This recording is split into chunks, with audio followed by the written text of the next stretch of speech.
धीरधैनं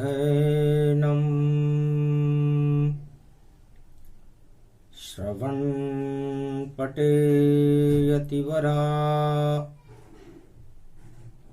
महावाक्य जनार्दन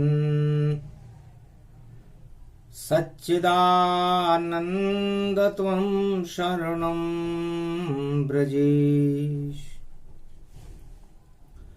यादवेन्द्रं दयादाता पुंडरीक्षा क्षीरसागरशयनं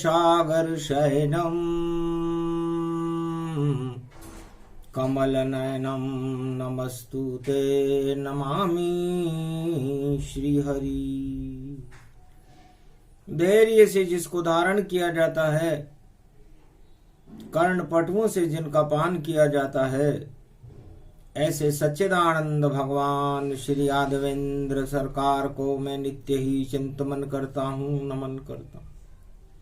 जिनको नमन करने से मंगल आदि मंगल तो हो ही जाते हैं, साथ ही में बहुत बड़ा बल मिलता है मनुष्यों को। गौरव गुरु गति व्यापक जाना, गौरव गुरु है शिव भगवान। कार्तिक मास तृतीया पड़े शुक्रवार के साथ, नंदी पर सवार घूम रहे हैं भारत में भोलेनाथ। ये कुमारी का क्षेत्र है, अद्भुत चरित सुजान। ज्ञान कमल खिलता रहे, भक्ति उसको मान। कीचड़ उसमें है नहीं, वो कमल शीर गति जान। क्षीर सागर का कमल है और जगत गुरु शिव भगवान। विष्णु की नाभि में कीचड़ होता ही नहीं, अमृत में कमल वहां खिलता है। उस कमल में शिव और ब्रह्मा की शक्ति का बल विष्णु को मिलता है। ओम जगत गुरु भगवान श्री शंकरम शंकरम शंकरम। ओम नमः शिवाय।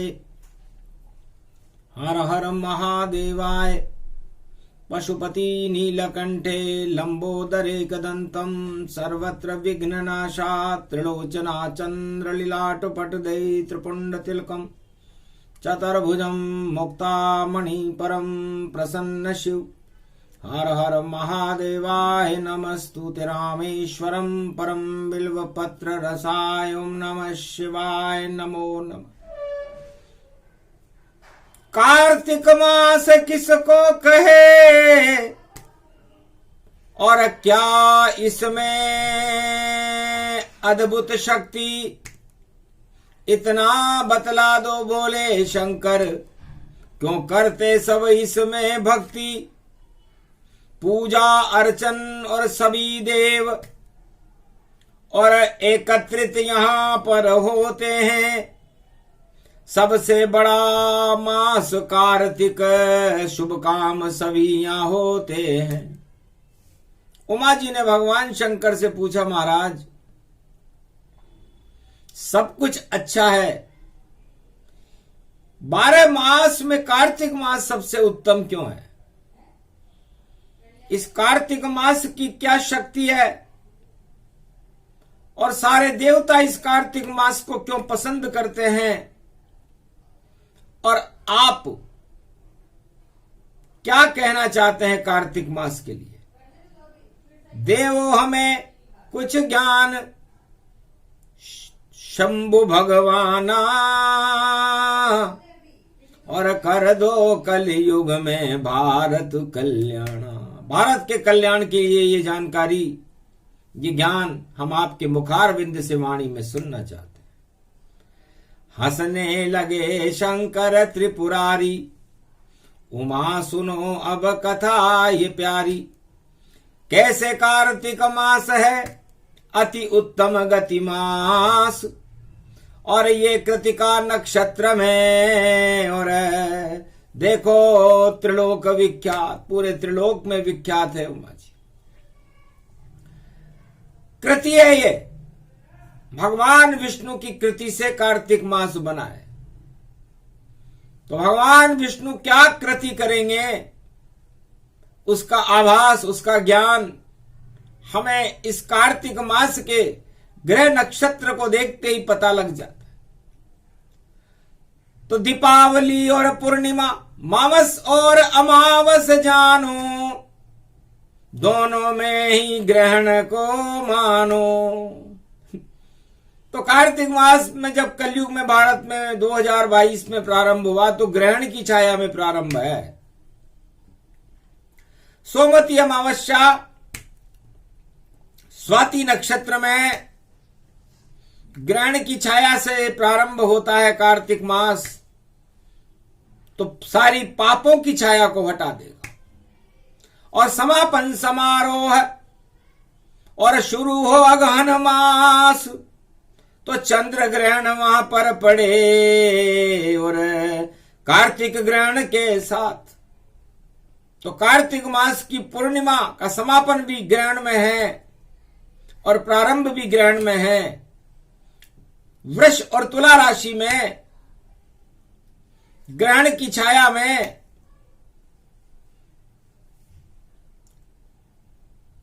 कार्तिक मास कलयुग में प्रारंभ हुआ। आज तीसरी तिथि है, शुक्रवार का दिन है। तो कार्तिक मास कृति ईश्वर की, विष्णु की कृति इसको जानो। और कार्तिक मास को शेष शैया जैसा भारत में मास मानो।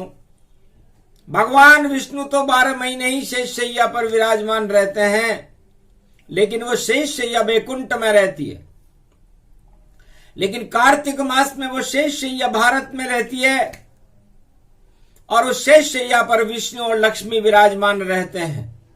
उसे कार्तिक मास कहते हैं।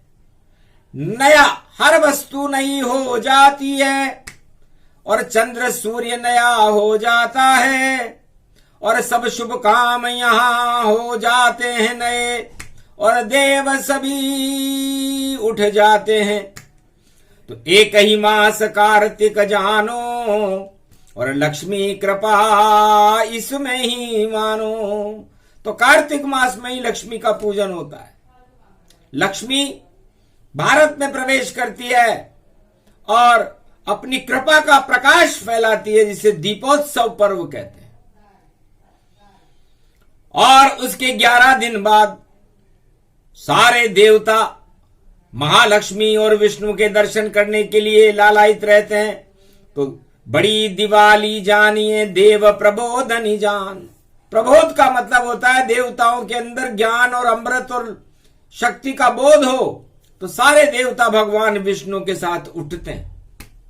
तो ऐसा एक ही महीना होता है जब लक्ष्मी, विष्णु और 33 करोड़ देवता भारत की शेष शैया पर उठ करके प्रकाश करके और अपना आशीर्वाद देते हैं। उसके बाद शुभ काम मृत्युलोक में शुरू हो जाते हैं। सारे शुभ काम, विवाह सभी, शहनाई घर घर में बाजे और देव तमाम उठे भारत में और मंगल भारत का साज। वही कार्तिक मास है, हर्षण अति उत्साह। और जब तक चले कार्तिक मास सब करते रहो स्नान। क्योंकि 33 करोड़ देवता किसी न किसी झील और सरोवर में, गंगा जमुना सरस्वती में अपना स्नान करते हैं। तो स्नान का बड़ा महत्व है। तो कार्तिक मास के स्नान करे तो मिल जाए भगवान। इसलिए भगवान की कृपा जिसको प्राप्त करनी हो, उमा जी कार्तिक मास में स्नान का बड़ा महत्व है। हमारे पाप धुल जाते हैं और ईश्वर और देवताओं की शक्तियों की कृपा हमें मिलने लग जाती है। आपका पुत्र का नाम कार्तिक, स्वामी इसको जान और मोर पंख में उड़ते हैं ये देखो, पुत्र शिव का ये मान। ये शिव का पुत्र है कार्तिक, उसे ज्ञान कहते हैं। शिव त्रिलोक का ज्ञान है, उनका पहला पुत्र भी ज्ञान स्वरूप है, उसे कार्तिक कहते हैं। और उस कार्तिक के नाम से ही तो कार्तिक का महीना है। तो सड़ा न जानिए कार्तिक को, और छठी रात के अंक लिखे, और राजा को ये रंक करे, रंकों को सब राजा ये बने। तो रंक को राजा बना देता है जब लक्ष्मी और विष्णु की कृपा होती है, 33 करोड़ देवताओं की कृपा होती है। और बड़े बड़े राजा रंक बन जाते हैं जब वह लक्ष्मी और विष्णु की कृपा को प्राप्त न करके घमंड में चले जाते हैं। तो कितना सुंदर कार्तिक मासा, और देखो इसमें देव प्रकाशा। तो ये देव दिवाली है। मनुष्यों की दिवाली लक्ष्मी के साथ मनती है और देवताओं की दिवाली एकादशी को मनती है। सब एक ही दिशा में सारे देवता भगवान विष्णु और लक्ष्मी का ध्यान करते हैं, 33 करोड़ देवता, उसे देव दिवाली कहते हैं। तो ये सारे देवताओं का मिलन कार्तिक मास में होता है, और इसमें अन्नकूट, एक एक दाना भी यदि किसी को उस प्रसाद का मिल जाए, शुभ कामनाओं का मिल जाए, स्वाति की बूंद मिल जाए, अमृत मिल जाए, तो फिर समझो जीवन में सफलताएं मिलने लग जाती है। ये कार्तिक मास की कथा है। हर वर्ष ऐसा ही होता है, पर 2022 में भैया दोनों तरफ ग्रहण यहां होता है। इधर भी ग्रहण, उधर भी ग्रहण, और बीच में देवता। तो सोचो, बुद्धि बिगाड़ दे राजाओं की, और घमासान करवा देता, और लक्ष्मी के खातिर युद्ध हुआ, लक्ष्मी बैकुंठ में पहुंच। समुद्र मंथन हुआ था, देवता और दानवों का 14 रत्न निकले थे, उसमें महालक्ष्मी भी निकली थी, अमृत भी निकला था। और उस अमृत का पान छल से राहु और ने कर लिया, तो उसको 2 हिस्से हो गए उसके शरीर के, एक राहु बन गया और एक केतु बन गया। तो केतु भगवान को मिला देता है और राहु आपकी इच्छाओं को बढ़ा देता है। और ये राहु केतु इस समय सूर्य और चंद्रमा पर अपनी परछाई डालेंगे। तो सूर्य ग्रहण तो निकल चुका तुला राशि में, अब वृष राशि के अंदर चंद्र ग्रहण होगा। दोनों ही शुक्र की राशियां हैं। तो शुक्र किसे कहते हैं? उमा। अब शुक्र ही लक्ष्मी होती है, और शुक्र होते हैं शुक्राचार्य, जिनके पास मृत संजीवनी होती है। भगवान शंकर ने कहा कि शुक्राचार्य मुझे 108 बार बुला सकते हैं, और देवगुरु बृहस्पति मुझे 3 बार बुला सकते हैं। इतनी शक्ति शुक्राचार्य में होती है, और शुक्र लक्ष्मी का ही रूप है। और इस लक्ष्मी को प्राप्त करने के लिए देवता और दानव और मानव सब लालायित रहते हैं।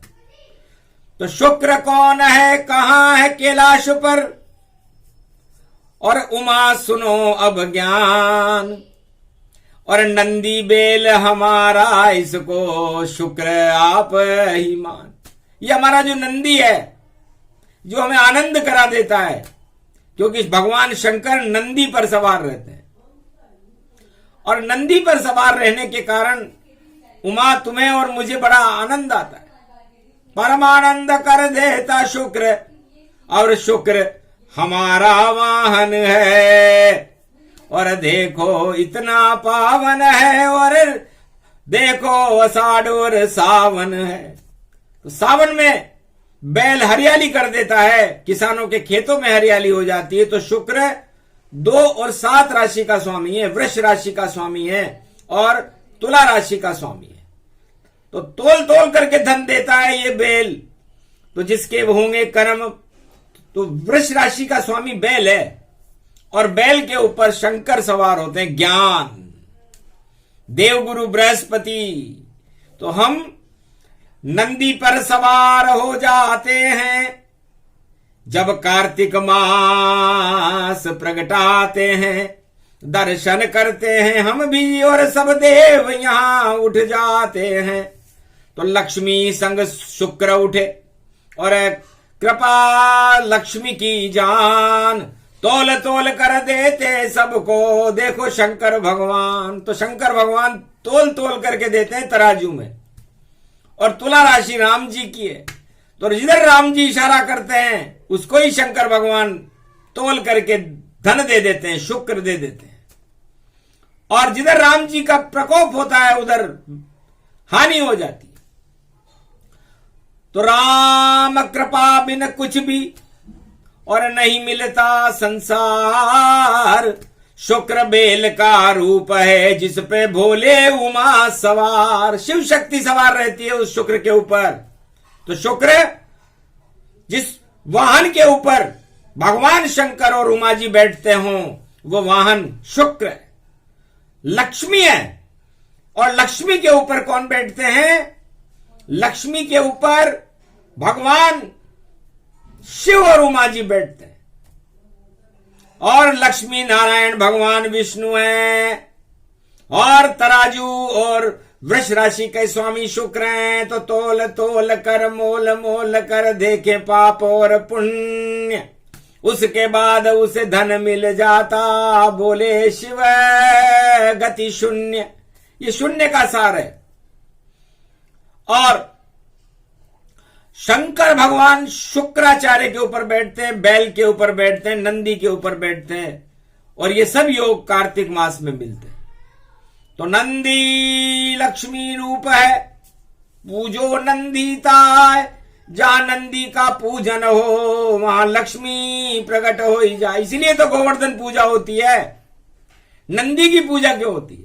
क्योंकि नंदी रूप श्री लक्ष्मी जानो, बैल रूप नंदी को मानो। श्री कृष्ण दिया पुजवाई, गोवर्धन बन गए यदुराई। भगवान श्री कृष्ण गोवर्धन बन गए। वो जानते थे कि हमारे गोप ग्वाल गरीब हैं ब्रजधाम में, और यदि हम बैलों की पूजा करा दें, नंदी शंकर भगवान का वाहन है, तो ये जैसे ही गोवर्धन पूजा होती है ब्रजधाम में और पूरे भारत में, वो बैलों की पूजा के साथ प्रारंभ होती है। और गोवर्धन भगवान श्री कृष्ण श्रीनाथ हैं, तो फिर श्री राधे रानी है और उसके नाथ भगवान कृष्ण है, तो उनकी कृपा बरसने लग जाती है। तो बोलो कितना महत्व है शुक्र का। शुक्र बिना धन न आए, घर किसान के पास नहीं बैल हो तो फसल कैसे उग पाए। तो भगवान सारे किसान इस शुक्र के सहारे ही तो फसल पैदा करते हैं, और उस फसल से उन्हें धन मिलता है। और भगवान कृष्ण भक्ति की फसल पैदा करते हैं ज्ञान से। तो ज्ञान को हल और भक्ति को बैल, और शिव शिव उसे चलाते हैं। जब तपने लगता है कैलाश तो राम प्रकट हो जाते हैं। तो यही कार्तिक मास है, लक्ष्मी का ये ज्ञान। लक्ष्मी शिव की कृपा से देते राम भगवान, सियावर रामचंद्र शंकर हरिओम। अद्भुत चरित्र कथा ये जानो, पहली बार कल युग में मानो। बोलो कैसे लक्ष्मी आई, शिव जी कार्तिक कथा सुनाई। जो भी करे कार्तिक स्नाना, धन धन धन उसके घर जाना। जो भी पूजे गोवर्धन गिरधारी, कृपा होए उस पर लक्ष्मी की प्यारी। ऐसे चलता कार्तिक मास और अनधन फसल उगाए। धन की वर्षा होती है ये कार्तिक मास में जाए। इसलिए कार्तिक मास लक्ष्मी की कृपा प्राप्त करने के लिए, 33 करोड़ देवताओं की कृपा प्राप्त करने के लिए, ब्रह्मा विष्णु महेश की कृपा प्राप्त करने के लिए, शिव शक्ति की कृपा प्राप्त करने के लिए सबसे शुभ महीना होता है। लेकिन 2022 में ग्रहण के साथ है, इसलिए जो भी शुभ कर्म करो भारत वालों, तो लक्ष्मी कृपा हो जाएगी, विष्णु की कृपा हो जाएगी, और शक्ति भारत को मिल जाएगी। अगर उल्टे काम करोगे तुम तो पाप उदय हो जावेंगे। फिर ठन ठन पाल मदन गोपाल और सब सपने धरे रह जावेंगे। क्योंकि ग्रहण के बीच में कार्तिक अजब गजब संजोग, किसी किताब में नहीं मिले जो बोले वाणी। जो ये वाणी बोल रही है भगवान शंकर की, क्योंकि ज्योतिषी नहीं बोलता, क्योंकि ज्योतिष को तो इतनी नॉलेज ज्ञान ही नहीं होता। वह केवल ग्रह की चाल देखते हैं अंदर का रहस्य जानते ही नहीं, और किताब से भूत भविष्य वर्तमान कभी, और होता कभी किसी का कल्याण नहीं। तो भूत भविष्य वर्तमान किताब से और ज्योतिषी तो देख ही नहीं सकते। भगवान भूत भविष्य वर्तमान को ग्रहों की चाल से देखते हैं, और ग्रह की चाल भगवान ब्रह्मा विष्णु महेश के नियंत्रण में रहती है। ये सारे ग्रह सूर्य भगवान के चक्कर लगाते हैं, और सूर्य भगवान महालक्ष्मी विष्णु की आत्मा है, और उस आत्मा के ऊपर कोई ग्रहण लगा सकता है क्या?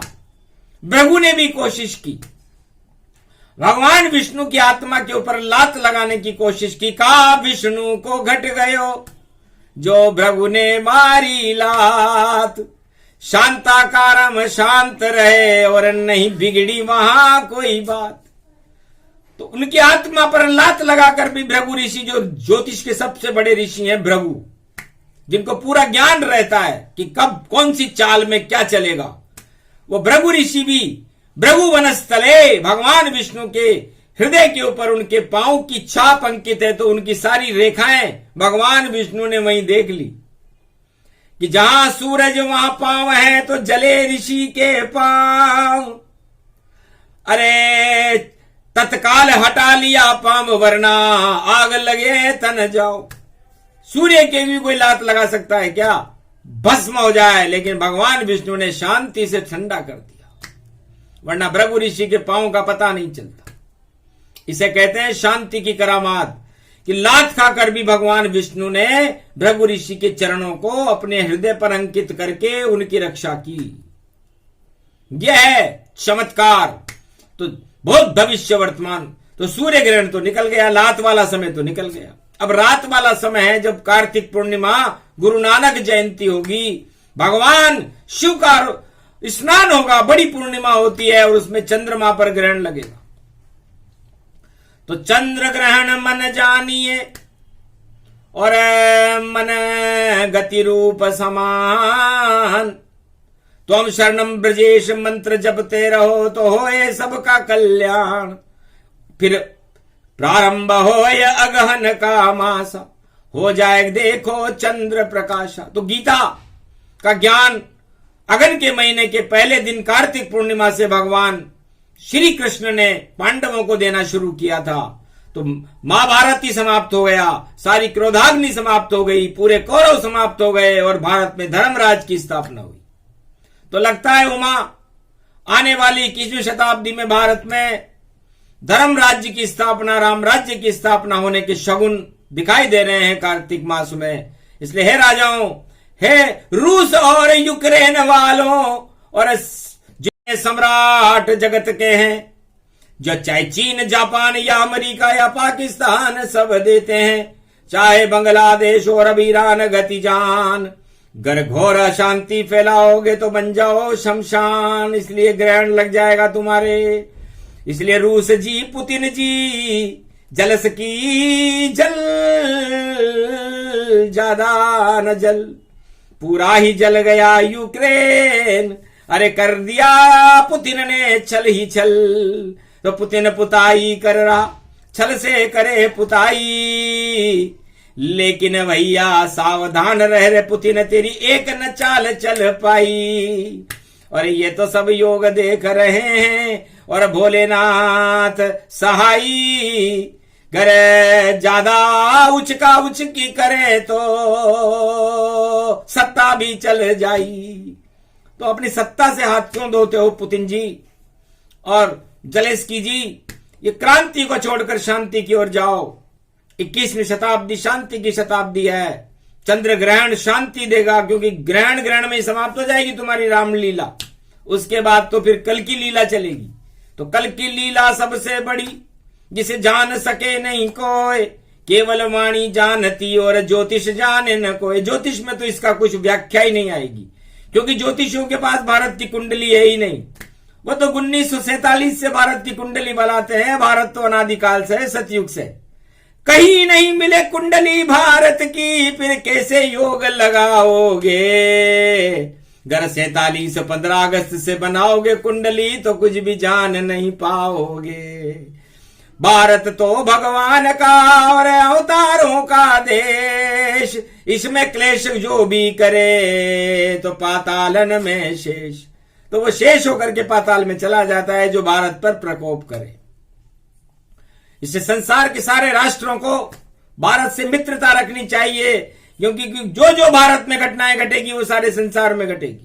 भारत दुखी तो सारा संसार दुखी, भारत सुखी तो सारा संसार सुखी। ये कुंडली है, इसे दुनिया का कोई ज्योतिषी किसी भी ग्रह से काट पीट कर नहीं कर सकता, क्योंकि भारत दुखी मतलब भगवान दुखी, और भगवान को कोई दुखी कर नहीं सकता।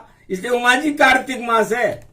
तो भारत को सब देश वालों, विश्व के राष्ट्राध्यक्षों और सुखी करो तत्काल, तो टल जाएंगे तुम्हारे यहां आने वाले सब काल। यदि तुमने भारत को सुखी कर दिया तो तुम्हारी दानवता भी माफ हो जाएगी और तुम सुखी हो जाओगे, और यदि तुमने भारत को दुखी करना चालू किया तो तुम्हारी सत्ता भी जाएगी और तुम दुखी भी हो जाओगे। बस यही ज्योतिष है, इतना सा ही बताना था। कार्तिक मास का ज्ञान ज्यादा बतलाते नहीं कभी भी शिव भगवान। शिव भगवान की वाणी है और अद्भुत चरित सुजान, यही कार्तिक मास है बोले शिव भगवान। इसलिए कार्तिक मास में हर शुभ काम कर लेना चाहिए और हर शुभ काम का त्याग कर देना चाहिए, तो फिर उसके घर में अन्न धन लक्ष्मी रिद्धि सिद्धि के भंडार भर जाते हैं। रावण ने नहीं किया तो रावण की लंका जली, और राम और सीता और पूरा लक्ष्मण भरत शत्रुघ्न और राम दरबार अयोध्या में लगा तो भारत में राम राज्य हो गया। तो भारत में राम राज्य लाना चाहते हो तो कार्तिक मास में सभी देवताओं की 33 करोड़ देवताओं की कृपा को प्राप्त करो। यही दिवाली पर भगवान शंकर का भारतवासियों के लिए संदेश है। इस संदेश को सुने सुनाए जो नर नारी, लक्ष्मी विष्णु कृपा करे सारी। घर सब ऐसा कर्म करे शुभ शुभ कर्म समान, भारत भाग जग जाएंगे जगत गुरु भारत मान। तो विश्व का जगत गुरु भारत होगा, भारत विश्व का विजेता होगा, शांति का दूत होगा, अवतारों का देश होगा, और संसार को ज्ञान का, शक्ति को ज्ञान पुत्र कार्तिक है। मोर पंख भारत का राष्ट्रीय चिन्ह है मोर। इसलिए मयूर पंख को भगवान कृष्ण धारण करते हैं, मस्तिष्क पर मोर मुकुट नहीं लगाते कृष्ण। तो भारत ब्रजधाम बन जाएगा, वैकुंठ बन जाएगा, और वैकुंठ के समान भारत को बनाना ही ब्रह्मा विष्णु महेश तीनों जगत गुरुओं की इच्छा है। इसलिए जब भगवान तीनों जगत गुरु ब्रह्मा विष्णु महेश सोच लें कि भारत को हमें शांति का देश बना करके राम राज्य की स्थापना करनी है, तो करके रहेंगे। 21वीं शताब्दी में ये भगवान शंकर ने सोच लिया है, और उनका सोचना मतलब ब्रह्मा विष्णु महेश की स्वीकृति है, और भारत में कल के अवतार का प्रागट्य है। इसलिए कोई रोकना चाहे तो रोक कर देखे। ये संदेश कैलाश पर्वत मानसरोवर से भगवान शिव की प्रेरणा से भारत में वाणी से प्रसारित किया गया। इस संदेश को सुनने मात्र से ही दानवता में कलबला मच जाता है और मानवता में प्रकाश होने लगता है। बोलो जय कार्तिक मास, जय शिव शक्ति, जय महालक्ष्मी विष्णु मैया की, जय शिव शक्ति मैया कैलाशपति भोलेनाथ की, मार्कंड भगवान की जय, ब्रह्मा और गायत्री मैया की जय। आज की आनंद की जय।